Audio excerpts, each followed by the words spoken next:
पण आणखीन काही लोक आपल्या पक्षात प्रवेश करणार आहेत. आता तुम्ही म्हणाल की किती लोक येणार आहेत. मी सांगितलेलं होतं की घटस्थापनेनंतर आमचं काम सुरू होईल. त्यामुळं घटस्थापनेचा मुहूर्त बऱ्याच लोकांच्यासाठी महत्त्वाचा होता.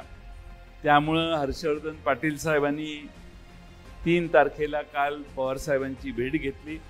आज आपल्या सगळ्या सहकाऱ्यांचा बैठक मेळावा घेतला. तसंच बैठक उद्या परवा कुठंतरी या महाराष्ट्रात आणखीन एक होणार आहे. त्या बैठकीत आणखीन एखादा निर्णय तुमच्या मागे लागेल. त्यानंतर 2 दिवसानं आणखीन एक बैठक होण्याची शक्यता आहे. ती अजून कन्फर्म झालेली नाही.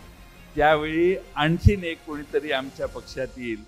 कारण महाराष्ट्रात निवडून येण्याची क्षमता असणाऱ्या सगळ्यांना एकत्रित करून राष्ट्रवादी काँग्रेस पुन्हा ताकदीनं उभा करण्याची प्रयत्न पवार साहेबांच्या नेतृत्वाखाली आम्ही सगळे करतोय आणि त्याला तुमचा आशीर्वाद असला पाहिजे एवढीच माझी विनंती.